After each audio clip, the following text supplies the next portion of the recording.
and shit. I remember long days at the bottom of a fifth. Had nobody in my corner and I just not a biz. But they see me doing good and I'm like, who the What's poppin' with y'all? Welcome back to the channel. How you doing? Hope your day at work was blessed, at school was blessed, wherever you were today, it was your day off. Hopefully it was blessed.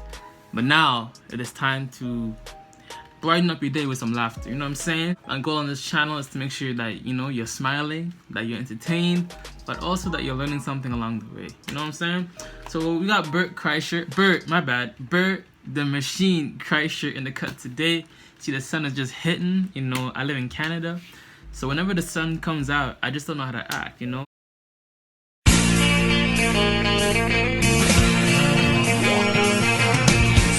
one told you life was gonna be this way. We have winter practically half of the year. Half of the year is just winter, just cold, snow. But it is what it is. That's the cost of free healthcare. But let's get into it, shall we? Bert Kreischer, the time I went skydiving with Rachel Ray. Bert is an amazing storyteller. Sometimes I wonder, how much of these stories that comics tell are actually true or made up. Cause I don't know, I feel like it can be pretty easy to make up a story sometimes. Like the machine story has already been verified by many people, but just in general, when they try and come up with a comedic set, how often or how likely is it for them to just add some make-believe stuff? You wouldn't know unless they say it, and even when they say it, it's you think it's still not real, or you think it's still real. I don't know. But let's get into it. Bert Kreischer, the time I went skydiving with Rachel Ray.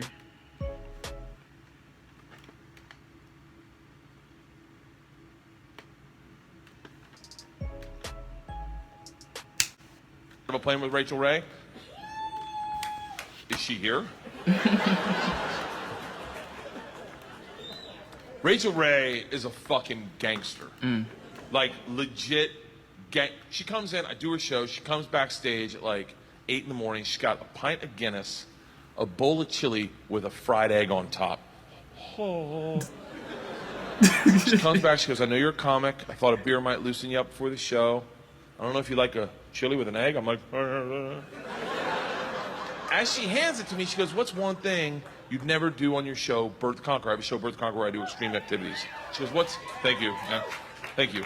She goes, what's one thing you'd never do? And I had an answer. It's skydiving. I go, I know, I never go skydiving. She goes, really? I go, never. I don't want to go. She goes, awesome. I'll see you out on stage. I was like, oh, I wonder why she asked that. I get out on the stage, and the first thing she says to the crowd is, all right. Backstage, Bert said he'd never go skydiving. I'm like, bitch, that was a secret. She's like, who wants to see him do it? And now I have 500 women going, do it, fat boy. And I got the beer in me, the chili. I'm like, fuck it, let's go. 2 weeks later, I'm strapped to a dude. That's how you skydive? Just strapped to a dude in a prison rape harness. That's how you skydive. Just strapped, and he tells you when to walk, when to sit. It is massively emasculating. Has anyone ever been skydiving in here? You've been. And so you get in the plane and you're sitting in a dude's lap. You're sitting, your Navy SEAL moment, and you're sitting in a dude's lap. And I start shaking because I'm nervous. I'm freaking out. And he can feel me because I realize as we go to taxi, I haven't flown sober in 20 years. Sober in a big plane in 20 years, and I haven't flown in a dude's lap in 42. And he feels me shaking, and he's like, what's the matter? I go, what do you mean, what's the matter? I go, I'm nervous. He goes, about what?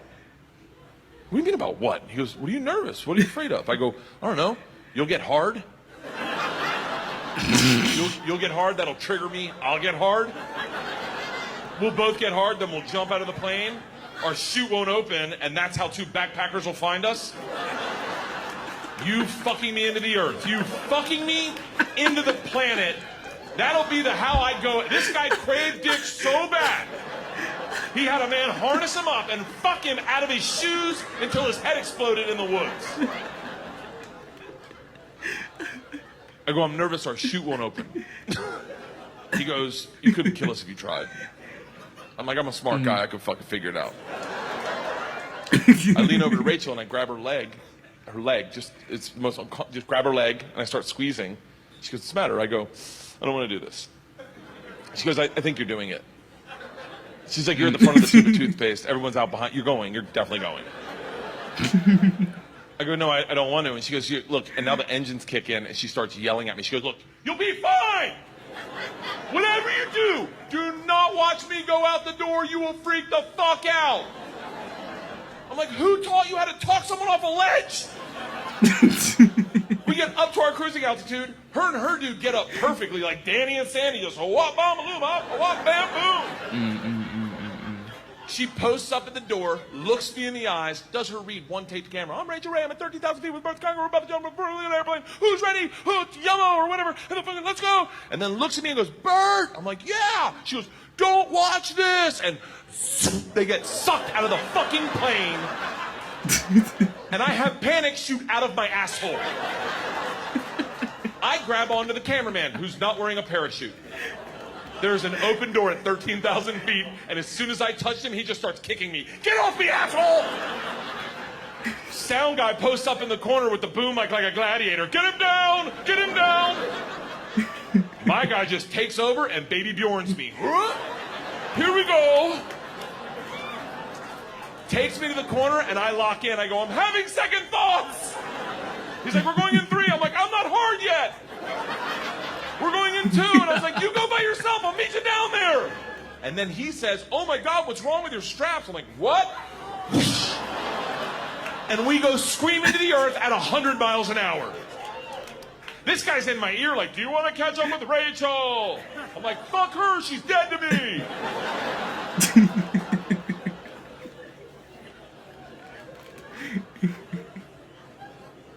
It is an epiphanous moment, dare I say. And my therapist says I have a low threshold for epiphanous moments, but... And I always say, like, did you want to go skydiving? Okay, the people that don't want to go skydiving are who should go skydiving. It's those that don't want to go that appreciate it the most. You go, and you're just Viking all the way. Ah! People who don't want to go, there's a moment where you realize the dice have been rolled. There's nothing you can do to change this. You're either going to live or die in 5 minutes, and you can't take a pill or start working out to stop it. It is out of your control, and you are forced with a decision. How do you meet your maker? Do you go out like a Viking? Ah! Or do you start crying like a baby? Ah! Oh, I picked the Viking. At that moment, I said, I've had a beautiful life. Let's do it. Ah! Until the chute opened, then I started crying aggressively. Like bad, like in a dude's lap. Have you ever cried in a man's lap? Have you ever had a man take you out to the middle of a field and sit in your lap and just sob silently? That's technically what I'm doing to this poor guy. Because the first thing I thought of was, my kids, I'm gonna get to see my kids again. And pizza, like I get pizza. And I just started sobbing under this canopy, and the poor guy's like, dude, it's gonna be okay. Like, we did it. It was so bad when we went to land, he's like, clean yourself up. They're gonna think I did something to you. And the lasting thought that stuck with me was my children. That's it. I go, my children, they have a dad? Like, what? That is not what I signed up for when I picked my wife out of a bowling alley. Like, that makes no sense. We met at a bowling alley. But when I met her, like, I didn't sign up for the vulnerability. That's the part about having kids that fucks you up. Is the do you have children? You do. How many you got? You got 1? No, you're barely in it. Wait till you got 2 and you go, oh shit, if we lose 1, it's gonna be awkward.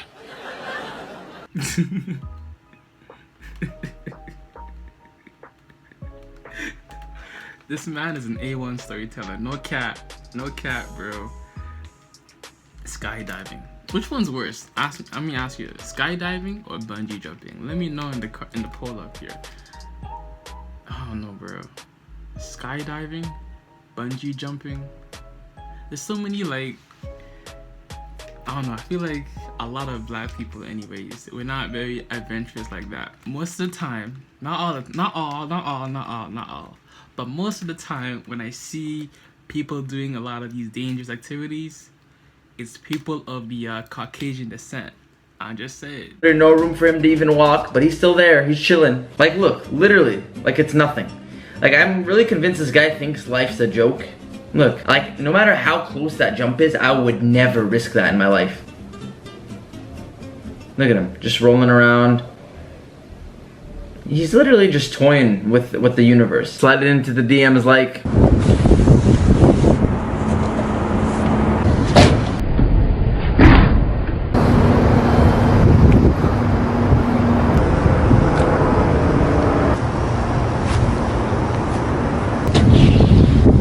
You're literally crazy. You're literally a crazy asshole.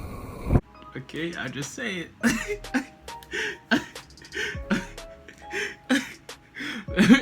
let me not make it political or anything, right? But it's relatable. I'm gonna be honest. I'm not gonna keep anything PC. I'm just gonna be straight up, right? There's this one meme that said, white people don't get shot by police officers. So to make up for it, and they don't get killed at the same rate as police officers.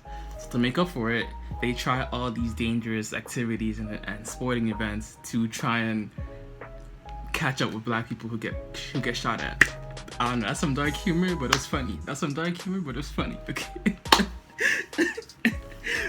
But yo, this video is brought to you by Thompson tees. These are the world's best undershirt for men or even women as well. The Thompson tees come with patented proof underarm technology that prevents sweating. You know, there's nothing more embarrassing for a person than to sweat through your nice dress shirt and having all those yellow stains. Nothing more embarrassing, especially in the summertime when it's hot and the humidity and the humidity is a lot. I mean humidity, right? So nothing more embarrassing than the heat, the humidity, just being a lot, and you just being exposed. Let's say you're at a party and all the sweat is coming out. With the Thompson tees, you're guaranteed to eliminate any chances of those. So definitely check out Thompson tees. Amazon links in the description. Get it for yourself, your wife, or anybody can use it pretty much. There's male and female versions of it. So God bless, much love, peace and joy, namaste. And always remember, if it doesn't feed you, don't water it. Whatever you're watching, whatever you're listening to, whatever you're eating, because our diet is more than just what we eat. And remember as well, keep that same energy, be real, be authentic in every situation. And if people doubted you, overlooked you, slept on you, but now wants to see you making moves, wants to see you rising, making some money, your business is popping, your career is popping. Now they see you doing that and now they want to support you, you tell them, keep that same energy of doubt you had when I started. All facts, no cap. Alright fam, deuces. Oh no, he just been rocking it solo, but I'ma go get it regardless of this, and I've been on a roll like I'm Toto. I slow it down so you can hear me, I don't want no problem. Started at the bottom, was recording off an iPhone.